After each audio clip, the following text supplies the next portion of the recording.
ስኬት መለያው ልዕቀት መታወቂያው ነው። እኛን አስፈንድቆ ወዳጆቻችንን አኩርቶ ለደንበኞቹ የልብ አድረስ የሆነው የኢትዮጵያ አየር መንገድ 80 ዓመታትን በዝናቡም በፀሐዩም በሰላሙም በማዕበሉም ውስጥ አልፏል። መጠሪያው ግን ሁሌም አንድ ነው፣ ፍሬ ማፍራት የማይታክተው። ከረጅሙ ጉዞ ከማይቆመው የመመንደግ አብዮት ያለፉት 8 ዓመታት ግን ይለያሉ። አየር መንገዱ እንደ በረራው ስሙን ከፍ አድርጎባቸዋል። የ70 ዓመቱን በ8 ዓመት የደገመባቸውም ነበሩ። በኢትዮጵያ አየር መንገድ ግሩፕ የንግድ ዘርፍ ስራ አስፈጻሚ ለማ ያደቻ እንደሚሉት በእነዚህ ዓመታት ውስጥ አንድ ሀብ ብቻ አልበቃውም፣ ከአንድ ወደ ብዙ ተሸጋግሯል። የኢትዮጵያ አየር መንገድ መልቲ ሀብ ስትራቴጂ ይጠቀማል ብለናል። ቀደም ብለን ቶጎ ላይ ዛሬ 12 ዓመት ገደማ አስካ የሚባል አየር መንገድ አቋቁመን የሜጀር ሼር ሆልደር ሆነን እንደዚሁም የማኔጅመንቱንም ስራ ወስደን እየሰራን ነው ያለነው። በኋላ ላይ እንደዚሁ ኤርማላዊ የሚባል ማላዊ ላይ አቋቁመን እየሰራን ነው። በዚህ 8 ዓመት ውስጥ ደግሞ 2 አዳዲስ አየር መንገዶችን ጨምረናል ማለት ነው ወደ ኮሌክሽናችን። ዛምቢያ ላይ ዛምቢያ ኤርዌይስ የሚባል አየር መንገድ አቋቁመን 2024 በፈረንጆች አቋቁመን ወደ ስራ ገብተን አሁን በጥሩ ሁኔታ ላይ ይገኛል። ኮንጎ ዲአርሲ ዲሞክራቲክ ሪፐብሊክ ኦፍ ኮንጎ ላይ እንደዚሁ ኤር ኮንጎ የሚባል አየር መንገድ አቋቁመን እሱም እንደዚሁ ወደ ስራ ገብቶ በጥሩ ሁኔታ ላይ ነው ያለው ማለት ነው። ስለዚህ የኢትዮጵያ አየር መንገድ አውሮፕላኖች ብለን የምንቆጥራቸው እነዚህ 146ቶቹ እዚህ ቦሌ ከኛ ጋር ሆነው የሚበሩቱ ናቸው ማለት ነው። ከዛ በተጨማሪ አስካይ አውሮፕላኖች አሉን፣ ኮንጎ ላይ አውሮፕላኖች አሉን፣ ማላዊ አውሮፕላኖች አሉን፣ እንደውም ዛምቢያ ላይ አውሮፕላኖች አሉን። እንዲህ በጠቅላላ ስናጠቃልላቸው የኢትዮጵያ አየር መንገድ ዛሬ ከ170 አውሮፕላን በላይ ያለው አየር መንገዱ ሀገራዊ ለውጡ ሲመጣ ሰኔ 2010 100 አውሮፕላኖች ብቻ ነበሩት። በታህሳስ 2017 አውሮፕላኖቹ 146 ደርሰዋል። ባለፉት 8 ዓመታት በአጠቃላይ 74 አዳዲስ አውሮፕላኖችን ወደ ስራ አስገብቷል። ይህ በወንድም አፍሪካ ሀገራት ቀዬ የሚያስተዳድራቸውን አይጨምርም። ዓመታዊ ገቢውን ሰኔ 2010 ከነበረበት 2.4 ቢሊዮን የአሜሪካን ዶላር 216.67 በመቶ አሳድጎታል።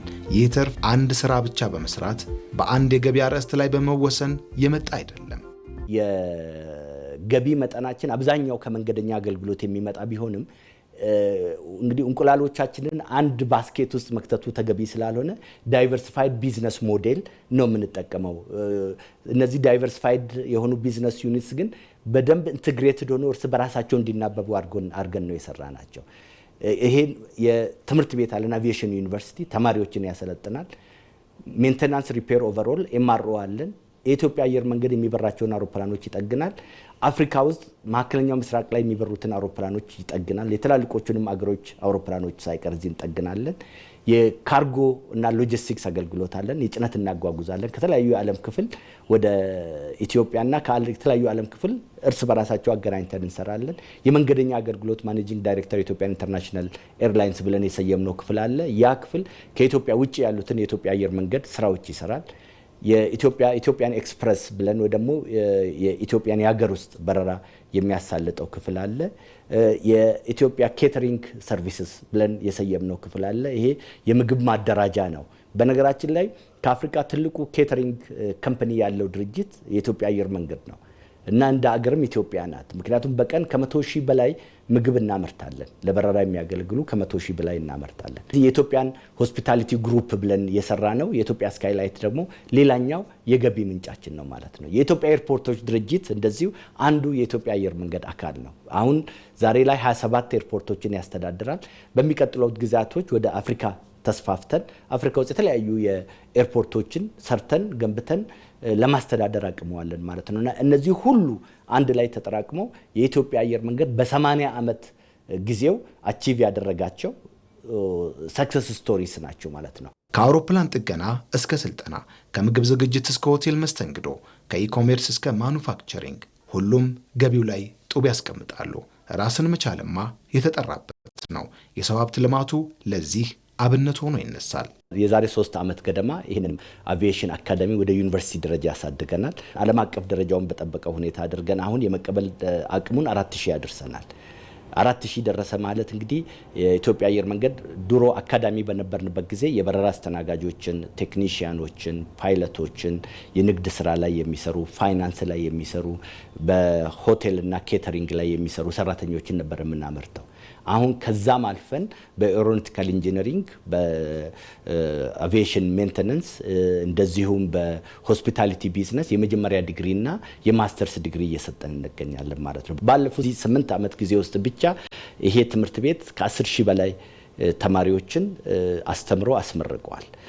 ከእንግዲህ እነዚህ 10,000ዎቹም ተማሪዎች 99% በሚባል ደረጃ በኢትዮጵያ አየር መንገድ ተቀጥረው እየሰሩ ይገኛሉ ማለት ነው። አየር መንገዱ የመሰረተ ልማት ግንባታው የእድገት ቁልፉ መሰላል ነው። ተርሚናሎቹን አስፍቷል፣ አስፈላጊ መገልገያዎቹንም አብዝቷል።